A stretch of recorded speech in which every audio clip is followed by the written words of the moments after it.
Tiens, bracha, voilà, on va faire un cours sur la parasha de la semaine, c'est la parasha Kitissa avec le sujet Maaseh Avot Siman Labanim. Les agissements des pères sont un signe pour les enfants, donc en quoi ça nous parle dans notre génération? On sait que dans la parasha Kitissa, c'est la parasha du Vaudor. Pourquoi ils ont fait le Vaudor? Est-ce qu'ils ont fait un mauvais calcul et ils ont mal compté le décompte que Moshe leur a dit, 40 jours et 40 nuits, et ils ont eu peur que le Yetzara, même le mauvais penchant, leur a fait voir Moshe dans un cercueil mort dans les airs et des tonnerres, etc. Et ils ont eu peur.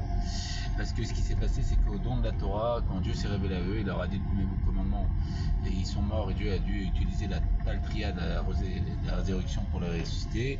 Il a dit deuxième commandement encore, ils sont morts, et il les a ressuscités, parce qu'en vérité, Dieu s'est dévoilé à eux, leur âme ne voulait plus rester dans le corps, donc ils se réunifient avec Dieu. Et ce qui s'est passé tout simplement, c'est que ils ont dit à Moshe, sois notre intermédiaire pour nous transmettre la parole de Dieu. C'est pour ça que la Torah a valeur numérique 611 et pas 613, parce que les deux premiers commandements, on les a entendus de Dieu directement. Et donc quand ils ont vu Moshe, Yetzara leur a fait voir mort dans un cercueil, ils ont pris peur, ils ne voulaient pas reparler avec Dieu directement, donc ils ont voulu un nouvel intermédiaire, c'était le Vaudor. Ce qui s'est passé, voilà, c'est ça le point.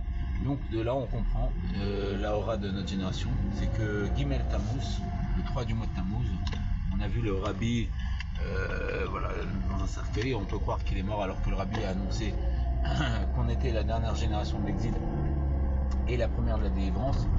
Et le temps d'une génération, c'est le temps d'une nation de la génération.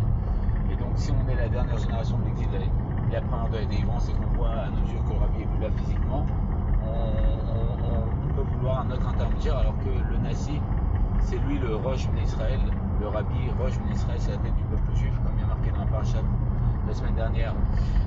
Tetzavé, c'est une tête entre 600 000 pieds, et que c'est lui, et le temps d'une génération, le Rabbi lui-même a dit c'est le temps du Nassi de la génération, comme on voit avec Shimshon, que pendant 20 ans après qu'il soit voilé, les Philistins avaient peur de lui, parce que sa génération était encore là. Donc le Rabbi a dit que on est les derniers d'exil et la délivrance, et celui qui finit l'exil et qui commence la délivrance, c'est le Mashiach. Et donc, et comme on sait que nous, on est les Kibboutz, selon le Harizal, le Dordéa, de la génération du désert, qui ne sont pas rentrés avec Moshe Rabbeinu en terre d'Israël, parce qu'ils doivent rentrer avec le Mashiach, qui est l'âme de Moshe et qui descend dans le corps de David, de la descente de la lignée de Shlomo.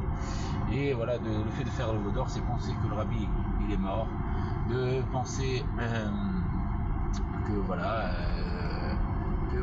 vous cherchez un autre intermédiaire, alors que c'est lui, il a répondu à toutes les questions, et c'est marqué partout en vérité, c'est marqué